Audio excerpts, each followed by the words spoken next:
para darle la bienvenida también a nuestros invitados de hoy, nos vamos hasta México, en donde iniciamos el año con la lamentable noticia de 3 periodistas asesinados y un fotoreportero durante estos primeros días del año, pero no es una noticia nueva, es una gran crisis, inestabilidad y tragedia también.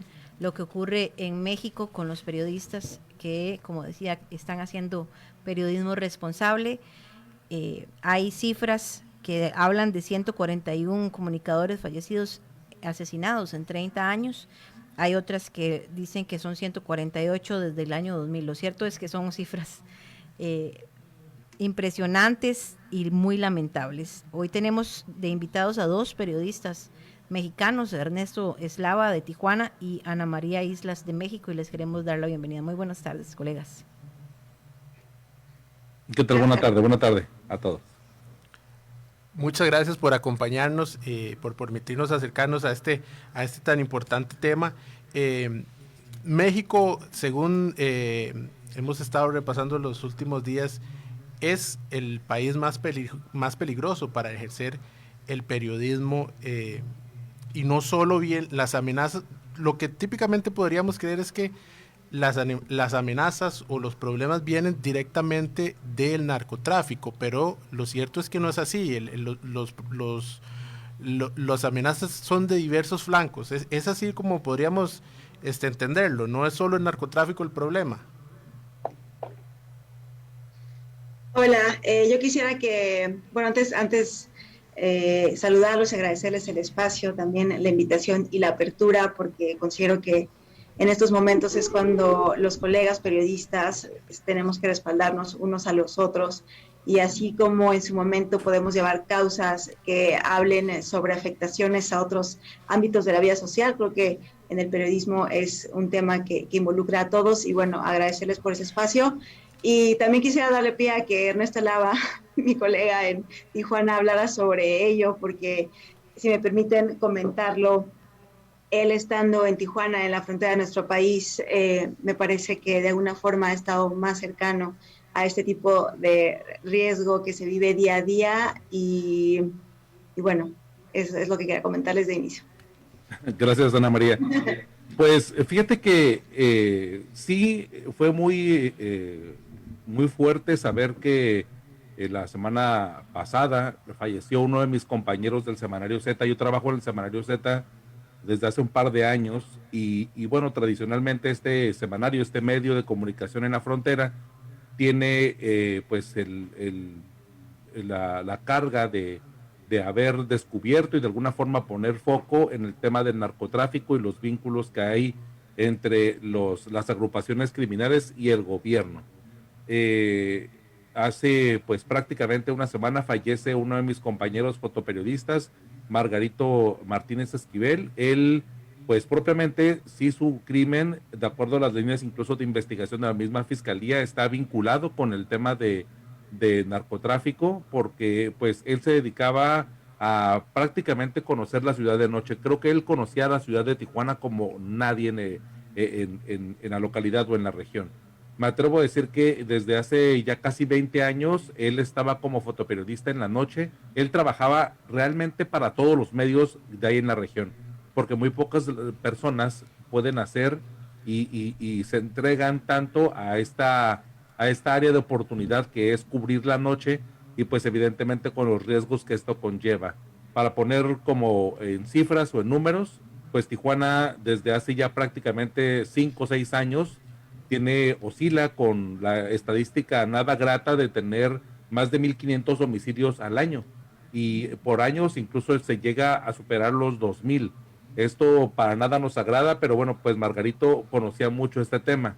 Hay agrupaciones y hay personas, usuarios de redes sociales, que este tipo de trabajo que hacía Margarito no les agradaba tanto, y pues bueno, lo empezaron a señalar como pues trabajar o cargar la información para algún cártel, y bueno, esto de alguna forma ha pues propiciado o pudiera haber propiciado la muerte de mi compañero del Semanario Z. Lo de Lourdes Maldonado, que ocurrió pues prácticamente a menos de 5 días después del incidente de Margarito, Lourdes había acudido a la vigilia que se hizo a Margarito, aquí en la zona del río de Tijuana, una zona bastante turística, ¿no? En donde, pues, de alguna forma siempre, por las glorietas y las formas en donde se, pues, mueve la gente, un punto muy visible, ahí se hizo este homenaje a Margarito Martínez.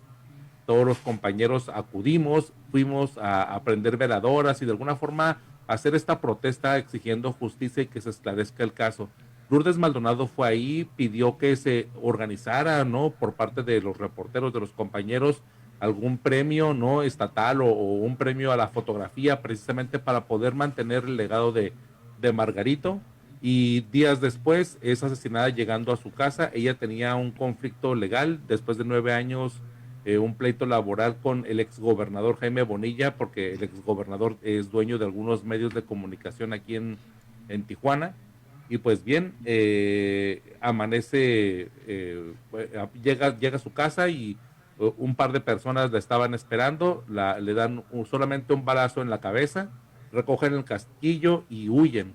Actualmente hay 3 líneas de investigación en torno a Lourdes Maldonado, el homicidio en contra de ella, y pues evidentemente entre una de las 3 líneas pues está el exgobernador de Baja California, Jaime Bonilla Valdés, de Morena, del partido oficial, muy cercano, de hecho, muy amigo del presidente Andrés Manuel López Obrador, tan amigo que antes de que ambos tuvieran algún cargo, pues López Obrador venía muy constantemente a Tijuana, venía muy constantemente a San Diego a visitar a su amigo e ir a jugar, a ver partidos de béisbol de las grandes ligas aquí en San Diego con los Padres.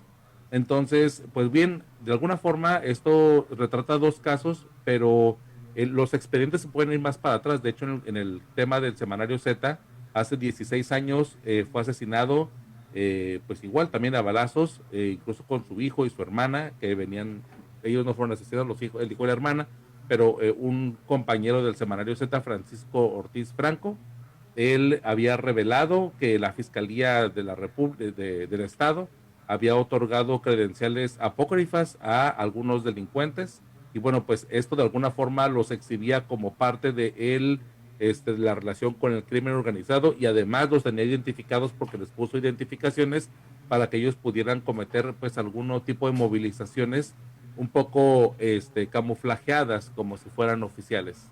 En fin, estos 3 casos que les coloco, pues de alguna forma lo que se pide es que con los recientes pues no haya impunidad, porque el de Ortiz Franco, el coeditor del semanario Z, ocurrido hace 16 años, pues sigue en la impunidad, y es lo que se comentaba. A final de cuentas ese es uno de los riesgos que hay. Una es la vida y otra es que a final de cuentas el caso no prospere y se quede propiamente en la anécdota, en el olvido colectivo, aunque como gremio creo que lo seguimos sintiendo.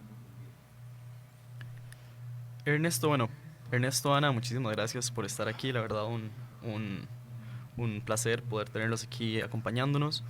Ernesto, con lo que estabas mencionando de Lourdes y bueno, de Margarito, se sabe que a ambos los atacaron, bueno, en el caso de Lourdes su casa, si no me equivoco, Margarito también. Llegando a su casa, Margarito había solicitado apoyo, había pedido apoyo al mecanismo de protección, y se sabe que Lourdes lo tenía, pero no se le dio seguimiento, no se tuvo esa protección que tanto se pedía. ¿Qué está pasando ahí o qué fue lo que pasó? Si me pudieras explicar un poco más sobre eso. ¿Qué pasó con la protección que tenían estos periodistas? Sí, creo que ahí en ambos casos son casos diferentes, pero sí revela un tanto el olvido de la protección. Por una parte está lo de Margarito, que él había solicitado, pero no le dio seguimiento al tema, porque las amenazas que él recibió precisamente de este caso que les digo, de este usuario de redes sociales que lo confrontó, y hasta incluso en un video por ahí se ve cómo está la disputa de que Margarito dice que no trabaja para ningún cártel, y pues de alguna forma el otro lo acusaba de que sí, lo estaba señalando, como se dice aquí en la jerga coloquial, se lo estaba poniendo. Él solicitó en ese momento, que fue la primera semana de diciembre, que una organización que se llama Yo Sí Soy Periodista aquí en Baja California, iniciara el proceso, iniciara el trámite. Se supone que sí lo inició, pero no lo concluyó, o bueno, no le dio seguimiento. Entonces, por tal, él no tenía. Pero eso también es parte, como creo yo, de nuestra responsabilidad como gremio, de darle seguimiento, pero por otra parte las autoridades de no darle largas o postergar este tipo de amenazas y de tratar de evaluar los riesgos de una manera un poco más expedita. El caso de Lourdes también tiene su peculiaridad, porque Lourdes, si bien es cierto, nosotros vemos lo que pasó hace 3 años, donde ella acude con el presidente de la República, Andrés Manuel López Obrador, va a una de sus conferencias matutinas en Palacio Nacional, solicita la protección y dice que teme por su vida después de este pleito legal que prácticamente duró 9 años, en donde pues había 1,5 millones de pesos en disputa. Pues evidentemente ahí se centralizó el foco, pero realmente ella tenía la protección a periodista, no por ese caso, sino lo tenía porque tenía una disputa o sostuvo un pleito por su propiedad, es decir, por su casa, un tema patrimonial, por así llamarlo. Ella recibió amenazas de alguien que se ostentaba como propietario de la casa que ella habitaba desde hace ya prácticamente una década. Y bueno, las amenazas y de alguna forma ya las agresiones, porque su automóvil, si ustedes ven la fotografía, el automóvil, el vidrio de atrás es un plástico, es porque recientemente la acababan de impactar con una piedra y pues de alguna forma ya se sentía amedrentada, pero ella ubicaba que era esta persona con la que sostenía un pleito hipotecario. El asunto es que ella le dieron la activación el año pasado y acordaron con la policía de que iban a tener pues 3 llamadas al día, y que en su celular y en su domicilio iba a tener un botón de pánico para pues atender alguna emergencia. Pero pues evidentemente eso no fue suficiente, porque el modus operandi que les expliqué hace unos momentos en torno a cómo es que los agresores le esperan 1 hora afuera de su casa, que era una privada con puerta pues un poco controlada, una puerta eléctrica para entrar a la colonia, pues evidentemente no fue suficiente para protegerla. Le estaban esperando y al momento de entrar pues le dispararon a menos de 60 centímetros del rostro, le impactan en el pómulo, que le destrozó pues prácticamente parte de la garganta. El tema aquí es ese, que en ambas situaciones, digo, no estoy justificando ni mucho menos, o sea, nada más estoy explicando cómo es que se dan estas protecciones, y que de lo que se adolece, una es de la claridad. Exactamente, yo como reportero aquí en la frontera y muchos de mis compañeros de esta agrupación de Yo Sí Soy Periodista, habíamos platicado acerca de cuáles son los protocolos y cómo te tendrían que vigilar, porque se supone que el protocolo es tan amplio como desde una visitada o un patrullaje cercano a tu casa hasta traer escolta. Pero ¿cómo se definen esos protocolos? ¿Qué tanta riesgoso puede ser? Porque pues evidentemente ni a Lourdes ni a Margarito los protegieron, tan así que pues acabó con su vida, ¿no? Ana María. Ajá, sí, si me permiten agregar, me gustaría complementar ello que sobre el mecanismo, profundizar, y también lo que decía mi compañero Ernesto. Claro que es un mecanismo que tiene que ser revisado, y también incluso las mismas relatorías de la OEA, de libertad de expresión, también artículo 19 de la defensa de la labor, han mencionado que hay que revisar cómo funciona ese mecanismo en el sentido de lo que dice Ernesto. Y quisiera ahí también incluso comentar cómo funciona ese botón de pánico. Es un botón de pánico que está conectado al jefe de la estación de policía de la ciudad, y él va a responder. Y yo quisiera también poner ese contexto, lo que sucede en México, con una impunidad arriba del 90%, con una confianza en las autoridades que está por los suelos, como le ha pedido un periodista también que confíe en la propia autoridad, que en algunos casos está siendo investigada por ellos. Y se incluso mencionan cifras de que entre un porcentaje importante de arriba de 30% de las agresiones que han sufrido los colegas periodistas vienen incluso de propios agentes o personas que están también vinculadas con el ejercicio del Estado. Y en ese sentido, profundizar que la revisión del mecanismo también incluiría una supervisión que sea ajena a las autoridades del Estado, que de alguna manera pueda los periodistas entablar una relación de confianza al proporcionar sus datos, su ubicación, sus horarios y todo lo que están haciendo a una autoridad en la que no se confía. Y también mencionarles sobre, ¿se ha solicitado o no ese mecanismo para otros periodistas?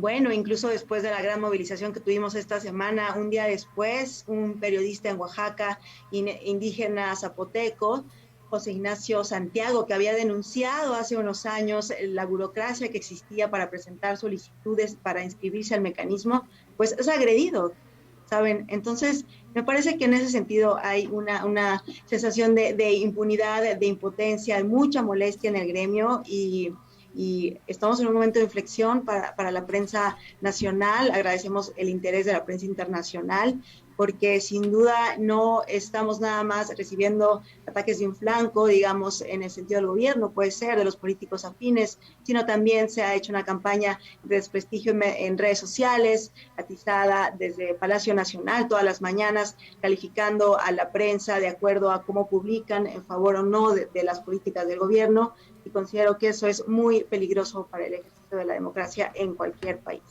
Precisamente, Ana María, sí quería que abordáramos un poco eso. Usted ahora menciona las cifras de impunidad son elevadísimas y 90% casi. 99,6 en todo el país. Solo 4, según leía, solo 4 casos han tenido sentencia condenatoria. Correcto. En este proceso, y lo cual no solo es preocupante, sino que revela una realidad que se vive no solo social, sino también desde el ámbito de la comunicación para los comunicadores en México, que no solo es de desconfianza a las autoridades, porque precisamente se les investiga a muchos de los funcionarios de alto rango, sino que es una amenaza de riesgo contra la vida. Entonces no es solamente de que quiero sentirme seguro, amparado o acuerpado por una autoridad mexicana, sino también cuánto yo me estoy jugando en este proceso, ¿verdad? En el ejercicio profesional.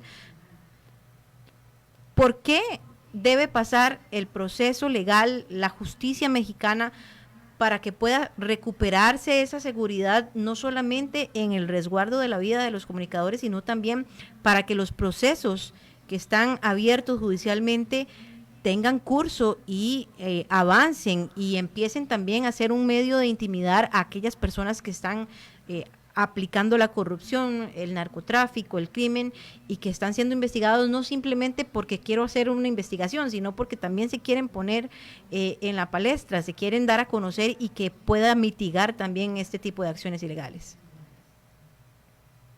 Bueno, a mí me parece que hace falta voluntad política, porque considero que los mecanismos se pueden revisar, se pueden implementar también capacitaciones, se pueden acercar a los organismos de libertad de expresión o que defienden las garantías del libre ejercicio para los periodistas, pero si no existe una voluntad política y si no se cambia el discurso, y no nada más estoy hablando de los gobiernos a nivel federal y locales, sino también desde la sociedad, y que entiendan la importancia del periodismo para las democracias, para combatir el autoritarismo, para señalar donde hay que señalar, pues estamos perdidos si no entendemos eso. Me parece que es importantísimo, además, que desde el periodismo asumamos que la bandera no es de vernos a nuestros lectores o a los que nos ven, sino de vernos a los principios que nos mueven como periodistas y acercar los temas que quizá no quieren ser entendidos por la sociedad porque son muy dolorosos en ese sentido. Y yo te diría eso, me considero que las revisiones se pueden hacer, se le puede invertir todo el dinero que se pueda a nuevos mecanismos y pedir consejería o colaboración internacional, pero si no existe la voluntad política para hacerlo y si no existe una coordinación de todos los niveles de la autoridad, no va a suceder. La impunidad continúa y hace falta que en verdad se quiera hacer algo. Esa es mi opinión, me parece. Bueno, eso hace más grave el delito y más fuerte el crimen contra los mismos periodistas. Sí, un tanto sí. Mira, yo sí creo que también el primer paso es precisamente lo que dice Ana María, el asunto de la voluntad política, porque desde ahí se tiene que partir para tomar las decisiones, incluso en torno a los presupuestos. Yo te comento que al menos aquí en Tijuana hay aproximadamente 2,200 policías, por decirlo en números globales. Pero a una investigación que hicimos hace pues relativamente 2 meses, pues vimos que al menos 600 están pues suspendidos por alguna situación. ya sea por una incapacidad o porque cometieron alguna infracción y están en un proceso de investigación.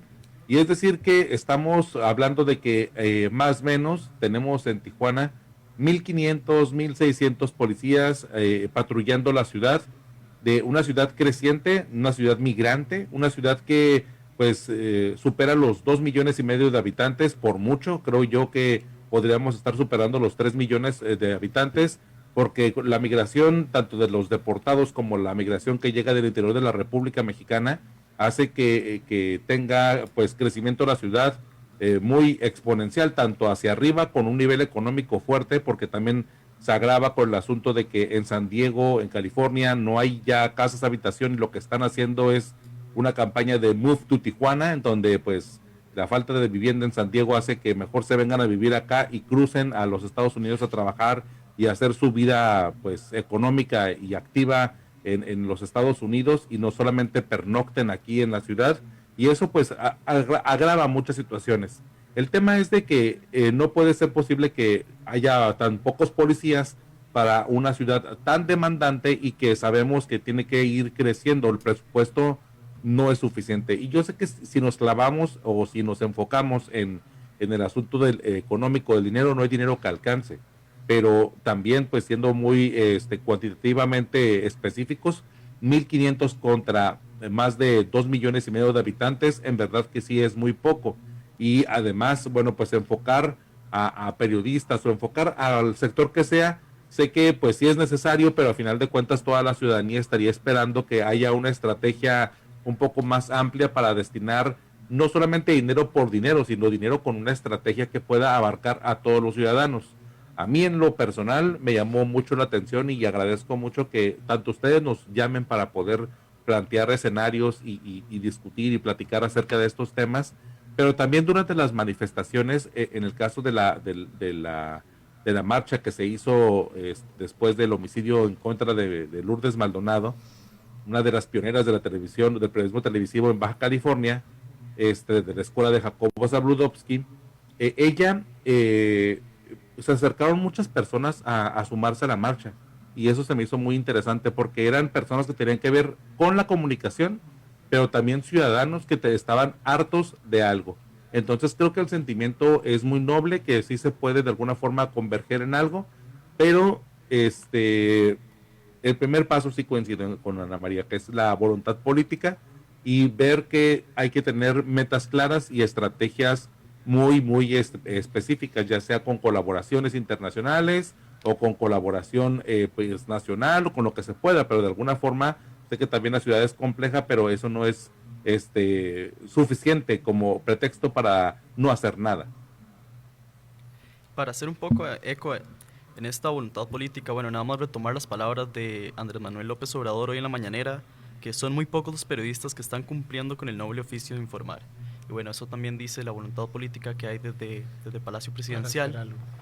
Pero Ernesto, Ana, muchísimas gracias por participar. Estamos claramente acá siguiendo mucho lo que está pasando en México. Les agradecemos el tiempo, la explicación y esperamos poder tenerlos pronto de nuevo en conexión. Gracias, Felipe. Gracias a todos. Sí, Gracias a todos, y pues sí, también un gusto que enfoquen el tema en tanto en el periodismo en México como lo que está pasando desde Tijuana. Con gusto, para agregar nada más en cualquier situación o en lo que podamos ayudar para abrir estos espacios, este es el medio para ustedes, y nosotros con mucho gusto y con mucho placer vamos a estar ahí para apoyarnos. Me gusta escuchar lo que dijo Ernesto al final con lo de la marcha y la parte del pueblo que no es periodista tal vez, que se acercó, porque que sí hay sensibilidad también. Sí, pero entender lo que la labor periodística hace por una ciudad, por un país, por una comunidad, que es la que puede desenmascarar tal vez actos de corrupción. Esta es la profesión que lo hace, ¿verdad? Y es por eso que ellos se mantienen en la línea, y es realmente rescatable e importante sentir que el pueblo lo comprenda, así lo entienda, lo defienda y que los acompañe. Esperemos que esto no suceda más, pero aquí estaremos nosotros para extender esa mano hermana entre este pueblo costarricense y el mexicano, y muchas gracias por estar con nosotros. Gracias. Gracias. Muchas gracias. Gracias por el apoyo. Gracias. Muchas gracias a ambos. Esperamos que sea el primero de muchos encuentros. Nosotros vamos a hacer una breve pausa y ya venimos con el último tema de hoy.